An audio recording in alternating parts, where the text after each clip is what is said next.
Mukunda jewellery మొట్టమొదటి factory outlet హనుమకొండలోనే అతిపెద్ద jewellery mart December 14న గొప్ప ప్రారంభం.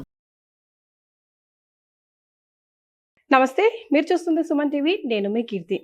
2025 సంవత్సరంలో మహిళలకి, వివిధ రాశుల్లో జన్మించిన మహిళలకి ఎలా ఉండబోతోంది, ఎంత మంచి జరగబోతోంది, ఎంత చెడు జరగబోతోంది, దానికి ఏం పరిహారాలు చేసుకుంటే వచ్చే సంవత్సరం అంతా మనం హాయిగా గడపచ్చు, ఇలాంటి విషయాలు మనకు తెలియజేయడానికి మనతో పాటు ప్రముఖ ఆస్ట్రాలజర్ బ్రహ్మశ్రీ నందిబట్ల శ్రీహరి శర్మ గురుగారు ఉన్నారు. నమస్తే గురుగారు. వాగర్థావివ సంపృక్తౌ వాగర్థ ప్రతిపత్తయే జగతః పితరౌ వందే పార్వతీ పరమేశ్వరౌ. సదాశివసమారంభాం శంకరాచార్య మధ్యమాం అస్మదాచార్య పర్యంతం వందే గురు పరంపరాం. ఆదిత్యాయ చ సోమాయ మంగళాయ బుధాయ చ గురుశుక్ర శనిభ్యశ్చ రాహవే కేతవే నమః. శృంగేరి జగద్గురు పీఠాధిపతులకి, కంచి పీఠాధిపతులకి నమస్కారములు తెలియజేసుకుంటూ కార్యక్రమాన్ని ప్రారంభిద్దాం. గురుగారు, కర్కాటక రాశిలో జన్మించిన మహిళలకి 2025 సంవత్సరం ఎలా ఉండబోతోంది, దయచేసి తెలియజేయగలరు? 2025 సంవత్సరంలో కర్కాటక రాశిలో జన్మించినటువంటి మహిళలకి, స్త్రీలకి, యువతులకి, విద్యార్థినులకి, పిల్లలకి ఏ విధంగా ఉండబోతుందో తెలుసుకునే ప్రయత్నం చేద్దాం. కర్కాటక రాశిలో పునర్వసు 4వ పాదం, పుష్యమి నక్షత్రంలో 4 పాదాల్లో జన్మించిన వాళ్ళు, ఆశ్లేష నక్షత్రంలో 4 పాదాల్లో జన్మించినటువంటి వాళ్ళు కర్కాటక రాశికి చెందిన వారిగా చెబుతారు. ఇక గమనించుకున్నట్లయితే ప్రధానంగా మే 9వ తారీఖు వరకు గురువు వృషభంలో, మే 9 నుంచి సెప్టెంబర్ 28 వరకు 12వ ఇంట గురువు, సెప్టెంబర్ 28 నుంచి నవంబర్ 11వ తారీఖు వరకు రాశిలో, జన్మరాశిలో గురు సంచారము, అలాగే నవంబర్ 12 నుంచి డిసెంబర్ 28 వరకు ఈ యొక్క రాశిలోనే వక్రీకరించే స్థితి పొంది ఉండడం. ఇక చూసుకున్నట్లయితే 15వ తారీఖు మే వరకు కేతువు కన్యా రాశిలో, మరియు నవమ స్థానంలో 15వ తారీఖు మే వరకు రాహువు, 16 మే నుంచి రాహువు అష్టమ స్థానంలో, అలాగే కేతువు ద్వితీయ స్థానంలో సంచార ప్రభావం. వెరసి చూసుకున్నట్లయితే ఇంకా శని భగవానుడు 16 ఏప్రిల్ వరకు కర్కాటకంలో, 16 ఏప్రిల్ నుంచి 16 మే వరకు కుంభరాశిలో, 16 ఏప్రిల్ తర్వాత నుంచి మీనరాశిలోకి సంచారం జరుగుతుంటుంది. కాబట్టి ఇక చూసుకున్నట్లయితే ఏతావాత ఏ విధంగా ఉండబోతుంది, శని ప్రభావం నుంచి ముందుగా బయటపడతారు చెప్పాలంటే. అంటే ఏప్రిల్ 16వ తారీఖు వరకు అష్టమ శనితో బాధపడుతున్నటువంటి ఈ యొక్క కర్కాటక రాశి వారు అష్టమ శని దోష ప్రభావం తొలగిపోతుంది. ఇక తరువాత ఏప్రిల్ 16 నుంచి అక్టోబర్ 9వ తారీఖు వరకు మీనరాశిలోకి సంచారం జరుగుతుంటుంది. ఇక అంతటితో ఆగిపోయింది అనుకుంటే మళ్ళీ కొత్త కష్టాలు మొదలవుతుంటాయి. ఏమని? జూలై 8వ తారీఖు రోజున మీనరాశిలోనే శని ప్రభావం సంచారం చేస్తూ వక్రీకరించినటువంటి స్థితి ప్రభావం చేత మళ్ళీ అష్టమ శని దోష ప్రభావం జూలై 8వ తారీఖు నుంచి అక్టోబర్ వరకు ఉంటుంది. ఇక ఇక్కడ చూసుకున్నట్లయితే ఈ యొక్క అక్టోబర్ 10వ తారీఖు రోజున కుంభంలోకి వచ్చి వక్రీకరించే స్థితి పొంది ఉండడం, కుంభంలోనే ఉండి. కాబట్టి జూలై 8 నుంచి అక్టోబర్ 10వ తారీఖు వరకు ఈ సంబంధించినటువంటి అష్టమ శని దోష ప్రభావాన్ని పొందుతారు. ఇక ఈ రాహుకేతుల యొక్క ప్రభావం చూసినట్లయితే 15 మే వరకు కూడా అద్భుతం, కేతుగ్రహ ప్రభావం. ఈ సంబంధించినటువంటి రాహుగ్రహ ప్రభావం చేత కొన్ని పనులలో ఆటంకాలు, ప్రధానంగా తలపెట్టినటువంటి కార్యక్రమంలో చికాకులు 15 మే వరకు రాహు ప్రభావం వల్ల కలుగుతాయి. కాబట్టి ఈ రాహు యొక్క దోషం తొలగిపోవాలి అని అనుకున్నప్పుడు ధైర్యంతో ముందడుగు వేసి వెళ్ళడమే. కాబట్టి ఆ రాహు తగ్గుముఖం పడుతుంది. ధైర్యాన్ని, సాహసాన్ని ప్రదర్శిస్తే ఈ యొక్క రాహు ప్రభావం యొక్క దుష్ఫలితం తగ్గుతుంది. కాబట్టి మీరు ఏదనుకుంటారో, మీరు నిజము న్యాయం అనుకున్నటువంటి దాంట్లో ముందడుగు వేసే ప్రయత్నం చేయండి. ఆటంకాలు ఎదురైనా ముందడుగు వేసే ప్రయత్నం చేయండి మహిళలు, తప్పకుండా మీకు మంచి జరుగుతుందని చెప్పవచ్చు. ఇక ఏతావాత చెప్పొచ్చేది ఏమిటంటే, ఈ యొక్క కర్కాటక రాశిలో జన్మించినటువంటి మహిళలకి మీ కుటుంబంలో మీ మాట విలువ పెంచుకునే విధంగా మీ ప్రయత్నాలను రూపొందించుకోండి. అంటే నిదానమే ప్రధానము అనే మాటని నిజం చేస్తూ ఓర్పుతో వ్యవహరించుకోండి. కొంతకాలానికి కుటుంబ సభ్యులందరూ అర్థం చేసుకుంటారు, మీకు విలువ ఇవ్వడం ప్రారంభం చేస్తారు. స్థిర చరాస్తులు కొనుగోలు చేసే అవకాశం కర్కాటక రాశిలో జన్మించినటువంటి మహిళలకి ఉండబోతుంది. ఆనందదాయకమైనటువంటి విషయం. నూతన వాహన కొనుగోలు కూడా జరుగుతాయి. భూమి కొనుగోలు, గృహ కొనుగోలుకు సంబంధించినటువంటి చర్యలు చేపట్టుతారు. ఈ 2025 సంవత్సరంలో నాంది పలుకుతుంది.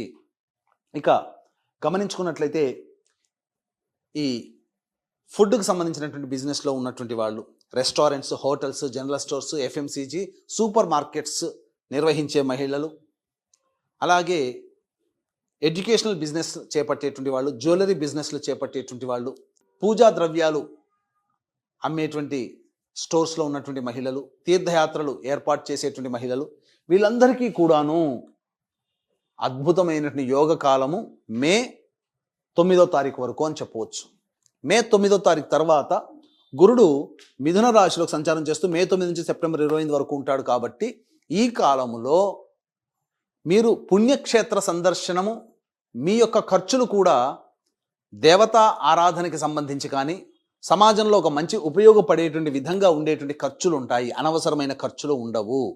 అయితే ఈ కర్కాటక రాశి వారికి సెప్టెంబర్ 28 నుంచి నవంబర్ మధ్యకాలంలో గురుడు జన్మరాశిలో సంచారం చేస్తుంటాడు. కాబట్టి ఈ 45 రోజుల పాటు ఎటువంటి నిర్ణయాలు తీసుకోకపోవడమే చాలా మంచిది. గుర్తుపెట్టుకోండి, గురు ప్రభావం సెప్టెంబర్ 28 నుంచి నవంబర్ 11, 45 రోజుల వరకు ఉంటుంది. ఇక చూసుకున్నట్లయితే ఈ సంబంధించినటువంటి నవంబర్ 12 నుంచి డిసెంబర్ 28 వరకు కూడా గురువు కర్కాటకంలోనే ఉండి వక్రీకరించి ఉండడం. చూడండి, అసలు ఉండాల్సినటువంటి ఇల్లేమో మిథునంలో ఉండాలి సంవత్సరం మొత్తం. కానీ ఈ గురువు గారు ఏం చేస్తున్నారు? వక్రీకరించి సెప్టెంబర్ 28 నుంచి నవంబర్ వరకు కర్కాటకంలో అతిచారము, నవంబర్ 12 నుంచి డిసెంబర్ 28 వక్రీకరించి ఉండడం. ఈ కారణం చేత ఏమవుతుంది? మళ్ళీ ద్వాదశ ఫలితాలు అనేటువంటివి గురువు ఇవ్వబోతున్నాడు. మళ్ళీ ఏమవుతుంది? మళ్ళీ ఖర్చులు ఉంటాయి, అవి కూడా సద్వ్యయం అవుతుంది. ఈ యొక్క కర్కాటక రాశి వారికి సంబంధించి విద్యార్థినులు ఏవైతే ఉన్నారో చదువు పట్ల ఆసక్తి ఈ సెప్టెంబర్ 28 నుంచి నవంబర్ 11 మధ్య కాలంలో తగ్గుతుంది. జ్ఞాపక శక్తి తక్కువగా ఉంటుంది. ఈ సెప్టెంబర్ 28 నుంచి నవంబర్ 11 మధ్య కాలంలో ఉన్నటువంటి సమయం ఏదైతే ఉంటుందో ఆ సమయంలో విదేశీ యానము, విదేశీ విద్యకి అనుకూలంగా ఉండదు. ఇక మే 9 నుంచి సెప్టెంబర్ 28 వరకు ఉన్నటువంటి సమయంలో జ్ఞాపక శక్తి తక్కువగా ఉండేటువంటి ప్రభావం చేత పోటీ పరీక్షల్లో ఎక్కువగా కష్టపడాల్సినటువంటి పరిస్థితి వస్తుంది. మే 9 లోపల జరిగేటువంటి పోటీ పరీక్షల్లో అందరూ కూడా చక్కగా అధిక శాతంతో ఉత్తీర్ణత సాధిస్తారు, పోటీ పరీక్షల్లో విజయాన్ని పొందుతారు. ఇక ఉద్యోగం కోసం ఎదురు చూసేటువంటి మహిళలు ఎవరైతే ఉన్నారో ఈ కర్కాటక రాశిలో వాళ్ళకి తప్పకుండా ఉద్యోగం లభించి తీరుతుంది. అంటే ఎటువంటి విధంగా లభించి తీరుతుంది, ఎటువంటి సమయంలో అనుకున్నప్పుడు చూసుకుంటే ప్రధానంగా ఈ యొక్క ఏప్రిల్ 12 నుంచి జూన్ 13వ తారీఖు మధ్య కాలము అద్భుతమైన కాలం. ఏప్రిల్ 12 నుంచి జూన్ 13వ తారీఖు ఉన్నటువంటి మధ్యకాలంలో కోరుకున్న చోటకి బదిలీలు జరుగుతాయి. ప్రమోషన్స్తో కూడుకున్న బదిలీలు, లేదా సాధారణంగా బదిలీలు కావాలంటే ఆ సమయంలో మీరు ఏర్పాటు చేసుకోవచ్చు, అనుకూలంగా ఉంటాయి. ముఖ్యంగా కేంద్ర రాష్ట్ర ప్రభుత్వ ఉద్యోగంలో ఉండేటువంటి మహిళలకి ప్రమోషన్స్ అనేటువంటివి ఆ సమయంలో ఏర్పాటు అవుతాయి. నిరుద్యోగస్తులకి ఆ సమయంలో ఉద్యోగం లభించి తీరుతుంది.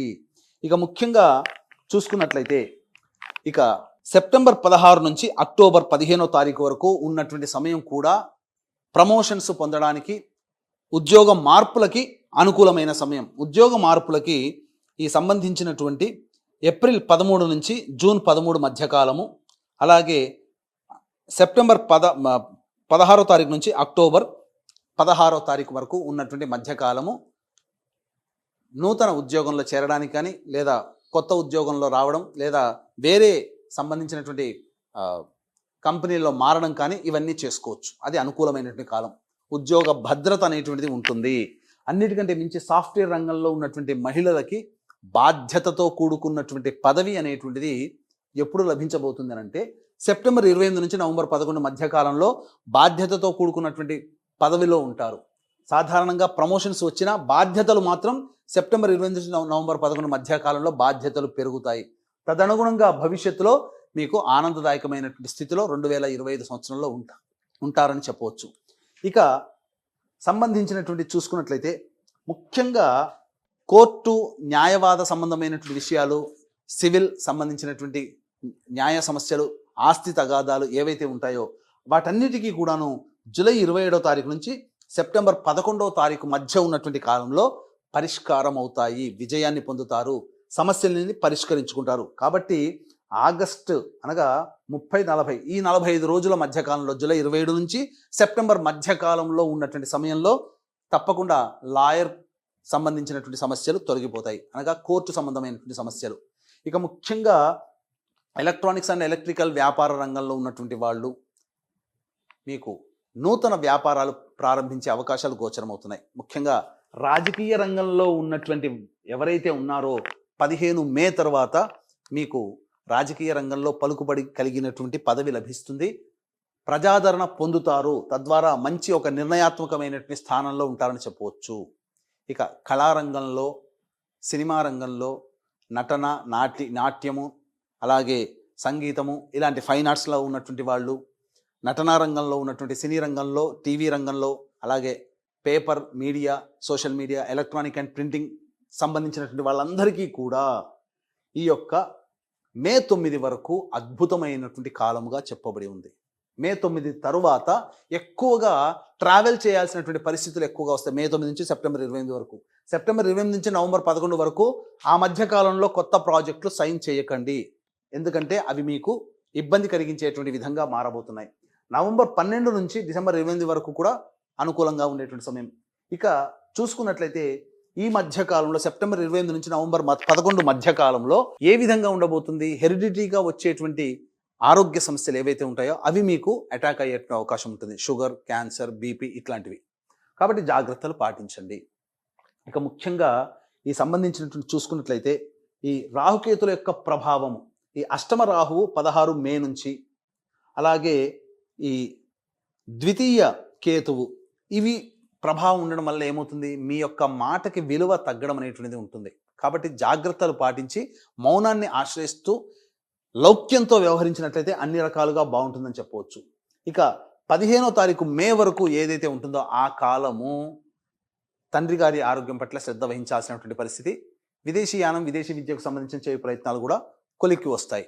కాబట్టి ఏతావాత ఈ యొక్క కర్కాటక రాశిలో జన్మించినటువంటి మహిళా రైతులు, కౌలు పని చేసుకునేటువంటి వాళ్ళు, కూలీలు, వీళ్ళకందరికీ కూడా జూలై 27 నుంచి సెప్టెంబర్ 11 మధ్య కాలంలో అధిక దిగుబడి కలిగినటువంటి పంటలు చేతికి అందుతాయి. తద్వారా లేదా మార్కెట్ రేట్ కన్నా, ఆ సమయానికి మార్కెట్ రేట్ కన్నా ఎక్కువగా మీకు దిగుబడి అనేటువంటిది వస్తుందని చెప్పవచ్చు.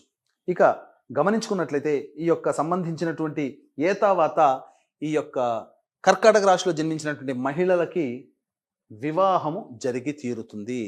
నిర్ణయాత్మకంగా చెప్తున్నాను, మే 9వ తారీఖు లోపల వివాహం జరిగే అవకాశాలు ఎక్కువగా ఉన్నాయి. గురు ప్రభావము, శని ప్రభావం చేత తప్పకుండా ఒక ఇంటి వారు అవుతారు.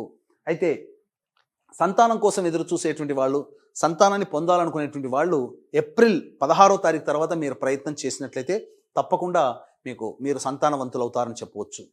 ఇక ఏది ఏమైనప్పటికీ కూడాను సెప్టెంబర్ 28 నుంచి నవంబర్ 11 మధ్య కాలంలో దైవబలం ఉంటుంది. కష్టములు ఉంటాయి కానీ దైవబలం ఉంటుంది. తద్వారా ఏమవుతుంది?